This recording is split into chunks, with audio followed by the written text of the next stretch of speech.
Yo, what's up? It's your girl, Pretty Riot, and I'm sitting pretty starting riots right here on iLLANOiZE Radio. And every single week, you come and you watch these great interviews, and you still ain't subscribed. What are you doing? Hit the subscribe button and turn the notification bell on too. Yo, what's good? It's the one and only Illinois Jones, and right now you're tuned in to the dopest thing from the streets to the internet, iLLANOiZE Radio. And listen, I'm fresh off of a celebration. Last week was a movie. I appreciate everybody who came out, who tuned in, who listened to the Illinois 7-year anniversary. Shout out to my sister Pretty Riot. Shout out to my brother Biko. And shout out to everybody that pulled up and showed out. Shout out to Studio Shapes, man. Y'all rolled out the red carpet for us. Y'all showed us a lot of love. And I appreciate every inch, ounce, centimeter. Oh, man, I appreciate y'all guys over there, man. Salute to y'all. And, man, and shout out to my dog, Nico. You went viral, bro. You went viral with the honey pack. You went viral with the honey pack, G. You a fool. But listen, I got a call this week, maybe a week ago. My dog, Heavy Crowns, hit me up and was like, hey, yo, bro, what's going on? I say, I'm good. He say, yo, my bro here, he in town for a little minute. He been all over the world, but he want to make a stop through Illinois. And I'm like, shit, send him through. And they send me some music, and I'm vibing to him and shit. And, man, I got to... This shit was fire. And we got him in the studio. We got the Honorable Hakim Dough in the building.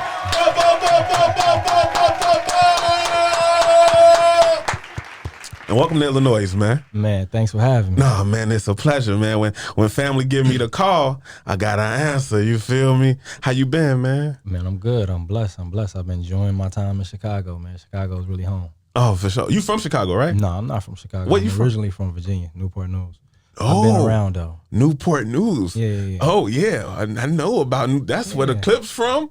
That's where Iverson from over there. So Iverson and Mike Vick from Newport News. Yeah. I think they both got bad news tatted on them somewhere. Yeah, bad news. Iconically, Virginia. Allen Iverson. The Clips is from they from Norfolk. Okay. Which is like a little further north, but it's the Hampton Roads area. What 50 say? I'ma holler at AI people to give me some gats. Yeah, I know. yeah. Well, y'all lit out there. Mm-hmm. Yeah, shout out. What is it like? What is it like in Virginia? I never been there. Virginia is an interesting place because Virginia is very much still in the past. And when I say that, I mean that Mason-Dixie line. Yeah, I know what you mean. Right. But also the Hampton Roads area, there's a lot of military, right? Because you got the Navy, you got the ports, you got the Air Force that's there in Newport News as well. So you have a mix, a multicultural mix of people and influences from around the world, right? So yeah, it's interesting. So like how, like, you know, you being an artist and being a creative, like how did you stumble across just wanting to be an artist in that type of environment? Because everybody either hooping, football. So interestingly enough, so I moved around a lot. So I moved from Virginia 7, 8, and moved to Iowa. So I lived in the Midwest. I was in Des Moines. Okay. I was there a couple years. I moved to Texas. Okay. I was there a couple years. I moved back to Iowa. I graduated high school, and then went to Florida A&M. Okay. That's cracking. Yeah, super cracking. But I say that to say, Virginia typically is where I tell people my roots are from. Okay. You know, that's when I'm visiting family and stuff.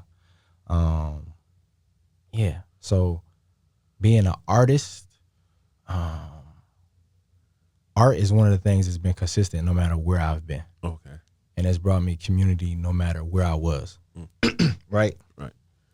So even being in Iowa, one of my homies, God bless the dead, Derek Carr, we started a rap group, right? Third Degree. It's like middle school.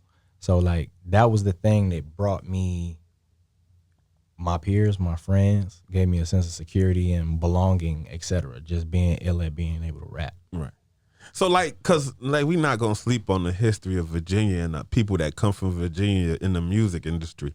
You got Pharrell, you got Timbaland, you got Missy, you got Family, you got the Clips, you got Chris Brown, you got Trey Songz, you got what's my dude Skills.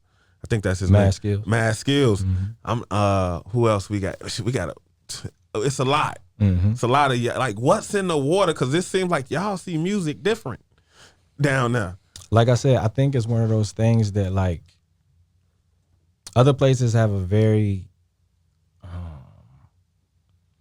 their identity is loud and it's like carved. It's something that's like Virginia doesn't really have, like when you listen to Pharrell, you listen to Timbaland, and you listen to Missy, and you listen to all these references that you just made, they don't all sound the same. No, they do not.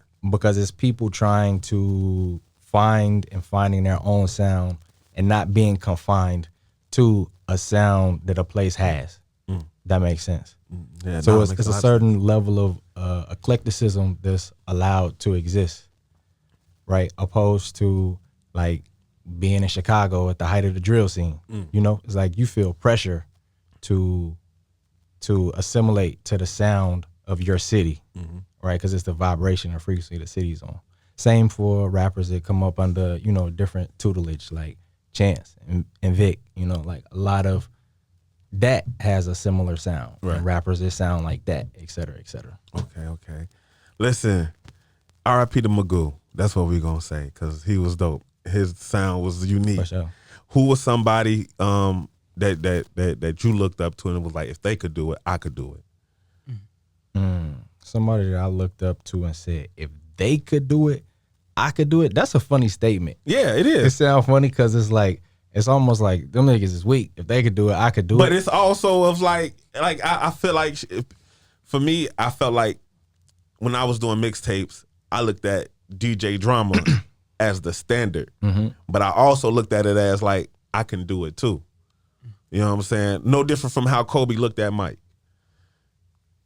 I think my sense of I could do it too was, I'm trying to think of, because it's like as an artist, you exist within this spectrum between your peers and the people that you aspire to be. Okay. Right?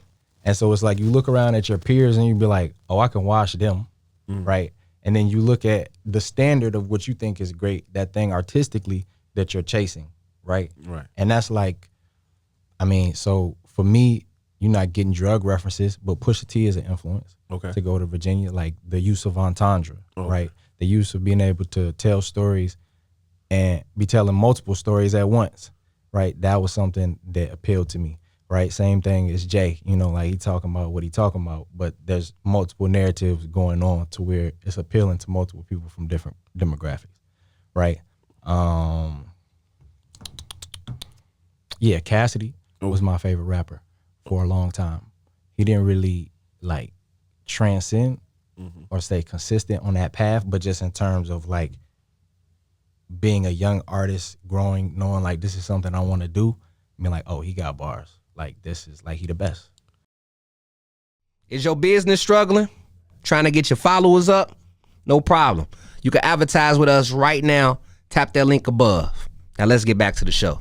Earlier when we was talking during the first segment, what was it? A segment? No, before we even came on air, you was talking about how, you know, you was DJing at a club and somebody asked you to take a picture.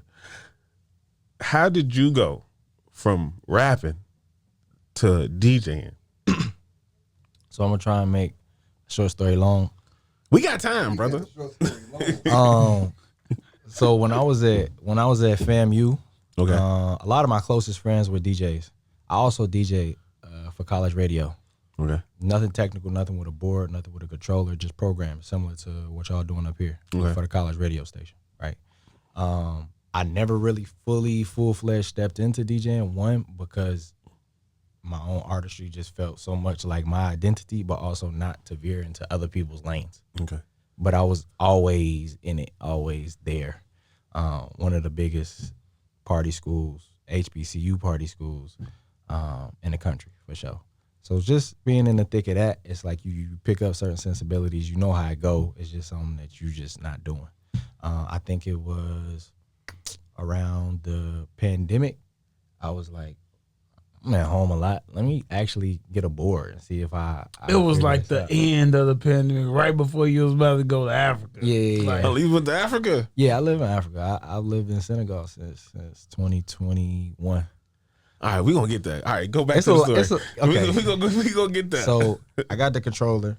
I DJ'd at Trap House on 79th and Cottage. I used to be up there. Yeah, I think that was like really the only spot, and for a couple of events and just to provide vibes when we was up there kicking it. And then when I moved to Senegal, it's a francophone country, meaning it's a French-speaking country. It's not as developed infrastructure-wise in terms of the music business and opportunities to be a artist, meaning open mics, shows, market for people who are interested in English live shows. And these are things I'm still figuring out, like, as I'm there. But I knew right away that, like, it was a lot simpler to meet people where they were at, you know, sharing the music that people already love and building a community on that. So, like, DJing was a way to step out, be in community, build relationships. Brother, what made you move all the way to Senegal? Because there ain't nobody just waking up saying, let me just go over here and see what the trees is like. Nah.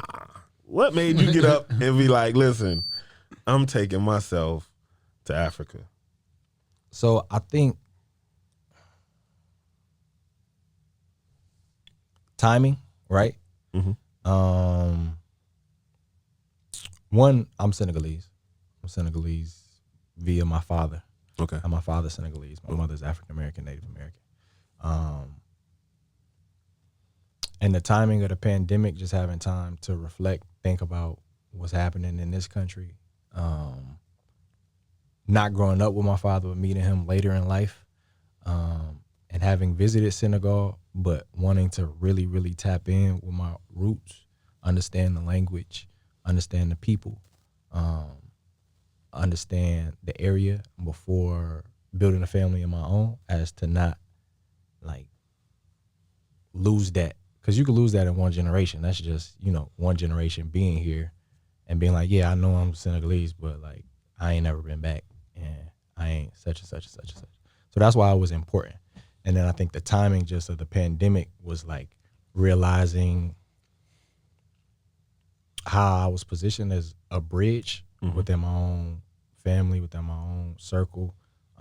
Because a lot of us, I think, want to go back, even if it's just for a vacation. You know, it's like Nas off of Belly. Yeah. You know, like, we had this inclination to want to go back. It's romanticized a lot. But just being a bridge to, like, actually facilitating that. What was that experience like for you to go back and to, like, what does that feel like for you as an artist, a DJ, or just as being on the same soil your father's from? So interesting you say that. So before I left, also, I think the bigger piece than even DJing at the time was I released a double album. So it was Too Thankful Motherland and Too Thankful Fatherland. Yeah. Motherland being created and about the experiences here in America, and Fatherland for me being, of course, the continent, Africa, Dakar, Senegal specifically, and that journey that I'm on personally. And ask the question one more time. What was it like just moving there, being on the same soil your father from, and how does that impact you as an artist? Okay, so boom. So for Fatherland, we actually created it there. So during the middle of the pandemic, we made it there to record the album, right? And a lot of things were, like, different because it was the pandemic. Things were shut down, et cetera, et cetera. But being there during that time just felt purposeful. And not that I was working on an album. It just felt purposeful just being there and breathing. And that's kind of the thing that, like, was like, I'm being called there. Like, I need to make this move real. To move in a country, now this is I don't know too many people that was doing a lot of moving. Like, you relocated during the pandemic. Like, how was that for you to move to a totally different country during the world was shut down? So I feel like the actual move took place, like, slightly after the reopening. Okay. Right, like a lot of the restrictions had been moved, but actually traveling there during the pandemic, there was a lot of red tape. There was a lot of red tape. So you were sneaking over there and sneaking back. Not necessarily, but It was wasn't no definitely easy travel. Though. like, for instance, like, you know, the country wasn't really like everyone was divided on actually what was happening and how to address it. You know, so you might come across somebody that's like, oh no, you can't fly without this paper, but online it says something different. Right. So you going back and forth with them, you know. For sure. So moving there, Stuff like that. I know you were saying the 2 projects that you dropped, that was like 2019. 2021. 21? Yeah. And you've been just chilling. It's 2024. We ain't got nothing new from you. So, I mean, that I think goes to your question that you were really asking about DJing. Right. So, like, DJing, I started DJing as a means to build community, and it really just took off. Like, this is my second time touring the world as a DJ. This time a little bit more advanced, a little bit more complex, bigger gigs. Like I DJ Frauenfeld in Switzerland, which is like the largest hip hop festival in Europe, maybe even in the world. La Sundays, like a huge Ivorian festival that happens in Paris. So like Paris, Switzerland, Belgium, being in the States, DJing with DJ MoMA That's dope. in New York. That's dope as fuck. Yeah, so it's like, yeah, that's kind of what it's been. So for me, it's been a balance. Shit, he was just DJing with Mike P and Sean Mack the other night. Yeah, for friends only. Shout out to them. We're supposed to be doing a collab in Dakar. So yeah, it's like, it's been finding that balance of like, all right, so I unlocked something different. Right. You know, like I learned a new skill. This is something I'm also passionate about and love.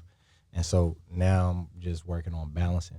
And it kind of full circle is like really bringing me production. So like I'm really in a production bag right now. So being that you've been around the world DJing, if you get into production, how does that affect you as an artist? Just my understanding of music. You know, it's like you would hear old heads as we were coming up, like as rappers, they would say things like learn an instrument or like, you know, it's just like those things that could sound harsh. Yeah. When someone's just like, oh, y'all are just digitally, you know, y'all ain't really musicians, you know? But really like learning music through DJing, which is like this digital interface with it, having a better understanding of key, BPM, like how music is resonating with people, different sonic textures, like what is working, what's not working, is like my go-to for when I'm making music and my references for good music. My tastes have evolved. And so when I sit down to make music, I have a clearer picture of what I want to create and what I want to express and how I want the audience to feel. Facts. Yo, what's up? It's your girl Pretty Right, and I'm sitting pretty starting riots right here on Illinois. I'm gonna let you finish, but did you tell them to listen to iLLANOiZE Radio? Every Saturday from 4 to 6 p.m. Well, I was getting to that, but y'all made a point, so I hope y'all tune in. Do that. Wow. You know, we talked about you DJing, you know what I'm saying, the prior segment. And, you know, I was talking about how, you know, 2021, 2024, brother, is a big gap for not putting out no music. You let me know that you still pushing the pen. Okay. You know what I'm saying? How is has the DJ life really kept you busy to where it's like, I'm good for right now? Your artist, the inside rapper ain't kicked out, the MC ain't kicked out all the way? Nah, I mean, it's still, I think everything feels like a continuation of that journey that I had as a young MC that first picked up the pen. Like it feels like a step and a monumental step, right? Because it's informed me so much. I've made so many different connections. The world has opened to me, my experiences. You know, I think for me, one of the things that make MCs interesting is their perspective. And their perspective comes from how they've lived, you know? It's nothing like, for me, like hearing the same old perspective. Like that's the first thing that gets boring for me, I think, in listening to art. Like I don't want to see the copycats. I want to see the real thing. And I know that I have a very unique story that could shed light, I think, for a lot of people and myself as well. So yeah, for me, it's fun. It's exciting. That's what makes it like I'm doing something different. So will we be getting any music soon from you? New music from you soon? Yeah. Like I said, I'm really in my production bag. Okay. I want to produce for a lot of the homies. Like my mind is just. So you gonna produce a whole project for Heavy Crowns, son? That's what we. I already got one. I already got one on Tuck. I already got one Hakim Dough beat on Tuck. Yeah. Okay. So I wanna work with artists that I believe in. Yeah, like because that's always the thing. Like I'm also realizing how positioned I am, having gone through the album process, and as bro was speaking to, like really creating albums, and like going back in, musicians coming in, like that process of executive producing for other people as well, like using what I know from DJing and what I know from pushing my own pen and putting together cohesive bodies of work. Like I want to help my homies do that. Yeah. Wait, my fault. I know because I'm listening to you, and it seems like production is becoming this thing of like wow for you. Well, it's like it's the intersection of, because like I said, I'm trying to find the balance. Right. It's like I've been DJing, right? I've spent my entire life just kind of like evolving in my pen and my own artistry as an artist myself, and like now I think like all of that leads me to, as it pertains to me, it's just me working on more music and using everything that I know for myself. But there's also something exciting about, because Heavy's gonna reach people that I can't reach, and he gonna dib and dabble in a flavor that it's not for me. Right. Like even as I'm producing, because I'm also a writer, it's like words are coming to me and like ideas, and I'm able to distance myself and be like, this isn't for me. But I made it and it's dope. So maybe it could be for this artist or this artist. That's a skill within itself. Like, how did you learn that to where it was like, this ain't for me, I can get this to him? So I was just explaining to my brother Elwa last night that like that didn't exist, because I would sit down with the intention of making music for myself. Right. But now that I sit down in a producer capacity, and it's like it's my process allows for like efficiency. So I'm really sketching and drafting ideas more than just committing to one. So it's like getting them out fast allows me to not really be attached to it and be like, all right, boom, like that could be for someone. This could be for someone. Like it's not for me until I go back to it and be like, this called me. Right. But until then, it's for anybody. You're not like Kanye. You're not saving all the good beats for yourself. He might. The pause, the face of it was like, look, I ain't say all that. Yeah. No, on that. I think that's another thing that I've learned in terms of DJing, right? It's like, and I understand even how Kanye has been recently releasing music, I think a little bit more. It's like nothing's ever actually done. So what is good could be great with more time. What is good could be great with different minds in the room. You understand what I'm saying? Yeah. So it's like really what level of intention and attention are you going to give to something, or who's going to be involved in the mix to make it what it is. Mm-hmm. So somebody might take something I made and it'd be great in their hands, but it'd only be good in my hands. And so kind of just like feeling that and knowing that not everything is for me. So I think it's more about who's it for than like this beat being great, so I'm gonna keep it. Okay, I got a question. So you an MC? Yes, sir. You a DJ? Yes, sir. And you're a producer now. Yeah. Give me your favorite thing about doing all three. That's like each one. What's your favorite thing about being an MC? What's your favorite thing about being a DJ? And what's your favorite thing about being a producer? A favorite thing that I would have to say about being an MC. I mean, first of all, you have to know I don't do good with favorites because I really don't have favorites. But to answer your question, what's something that gives you enjoyment? Right. Something I really enjoy about being an MC is I think that we really manifest life with our words. like just off air, we were talking about the Dirk thing and Yeah. federal nightmares, right, in his situation, and pray for him and his people. But we have the ability to create reality with the Facts. energy that we put into music. Right. So that's like bar none. Even probably what I'm doing DJing right now comes from my extensive study into hip hop, just as a culture in general, and studying MCs, right, and using that to manifest where I am right now. Because things don't always come how you particularly see it. So it's like, I knew I would be touring the world. I thought it would be from my own music, but it's on the backs of other people's music. But we here. Right. DJing, I would say traveling, like being able to travel the world. Like I've DJed for the BAL, which is like the African Basketball Association League, their finals in Rwanda. J. Cole played in one of their seasons. They had their finals in Rwanda. I've been to South Africa, Cape Town, one of the most beautiful places in the world. Switzerland, also one of the most beautiful places in the world. Paris, multiple occasions. And I'm big on community and like building bonds with like real people. So not only have I been to these places, but I have people I consider family in these places. And the world just seems so much more open and accessible. So what about DJing? I mean, what about producing? And then producing, I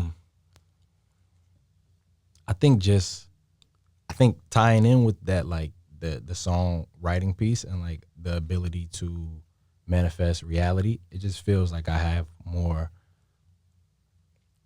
It just feels like I have a different gear in that, right? Because basically the beat is the vehicle for these words, right? And emotion is important in terms of, so it just feels like a different gear. That's my favorite thing I think about production. And I've produced, like even on my first album, like I've produced, but I've always produced alongside A producer. a producer. Now you don't need nobody in the room with you. You can make your own pad, get your own pad, and I can get it where it needs to be. For sure.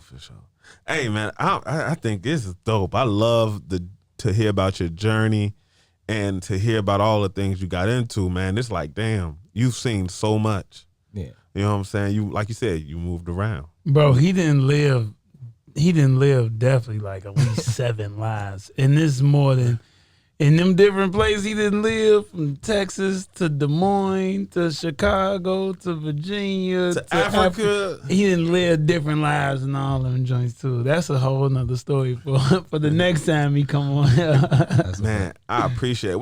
What do you have going or coming up? Anything coming up that the people need to know about? What's going on? What's the next thing for the Honorable Hakim Dough that everybody needs to be on the lookout for or need to be behind, or you know what I'm saying? What's that? For sure. So I think wrapping up this tour, I'll be going back. I'll be in Senegal next week. We're gonna be consistently doing a all hands on deck DJ program, which we did a pilot for last year, with support from Art of Culture, which I'm also the creative director for, which was formerly Donda's House. So more youth work, as well as, like I said, producing for the homies. Definitely go support them. Heavy Crowns, my man Rico Shy, who just did Closed Sessions 15th year anniversary. Yeah. Golden Child, who's doing amazing work in the community. Yeah. Jeff Koons, All the Thinkers, Mother Nature is working on music. I don't want to forget nobody, but it's definitely a thriving community of amazing artists that they can go support while y'all here in Chicago. If it be God's will, I'll be a part of that. For sure. I love it, man. Let the people know, man, how they reach you, how they get in contact with you if they want to do some business. If they in Senegal. Hold on. I want to say something real quick. Go ahead, say something. I got to say this because I got to give my boy his flowers. You know Go what ahead. I'm saying? See, Hakim Dough is like the head farmer. Like, people call me the head farmer, but this dude really the head farmer. Like, the way I am is a lot to do with who he is. Like, my whole growth path and process, a large part of that started with Hakim Dough and things that he planted inside of me, and thoughts and ideas and perspectives. So like he's saying, supporting the homies, you supporting him, is very real, because like anytime you seeing Heavy Crowns show up as Heavy Crowns, Hakim Dough had to do a lot with that. So like, yeah, let me make sure them flowers get given while we on this air right here. You know what I'm saying? For sure. Now continue, King. Nah, we gonna let that simmer. We gonna let that simmer out.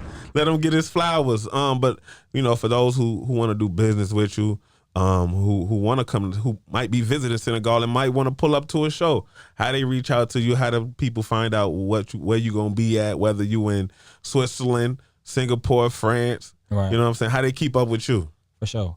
So Instagram is a good way to keep in contact. That's Hakim Dough, HAKIMDOUGH. HakimDough@gmail.com for any booking inquiries.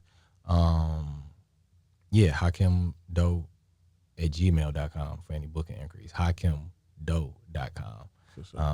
Just check out the site. Stay in tune with what's going on. December is a beautiful time to come to Senegal, especially if you live in Chicago. A lot of the diaspora's back on, they call it Dirty December. Dirty December. I like that. I like that. I like that. It's mostly happening in Ghana and Nigeria, South Africa included. Like, you know, it's just when the diaspora is back. Senegal being a francophone, being a country that's colonized by France, which is, you know, we can go into another 2 interviews about for that. Yeah. But so it's a lot of the French francophone diaspora, which kind of makes it a hidden gem, I think, to a lot of people who quickly look to Ghana. So don't sleep on Senegal. For sure. Say that. I think I need to save up my tax money and book me a trip next year. You feel me? Listen, I appreciate everybody that tuned in. Don't go nowhere. We still turned. You know what I'm saying? We still got a whole nother hour and a half to go and turn up. We got Christian Jalan in the building, and you know that voice alone can bring down the heavens. You know what I'm saying? But you know what I'm saying? Make sure y'all stay tuned and get in tune with the Honorable Hakim Dough, and make sure y'all follow him. Y'all might catch me in Singapore. You know what I'm saying? Or Switzerland. I got my passport. I ain't got no stamps in it, but I think my dog just put me into my first location. It's just when my tax money hit. And we got an ill style, right? Yeah, but they ain't know that, but then now they do, so they got something to look out for. I'm thirsty. Now they got something to look out for. Listen, you say we crossed the pond, right? So we gonna stay on the water. We gonna stay on the water. We gonna play some Norel Deco. Neru Deka. Neru Deka. What that stand for before we leave up out of here? So that's second home. Second home. Neru Deka. Loosely translated. Okay. Let them people know what Noku Boku stand for before we go too. So, like I said, loosely translated because it's also like second village, second home. But Noku Boku is it's the same way we use you're welcome, but it means like we share.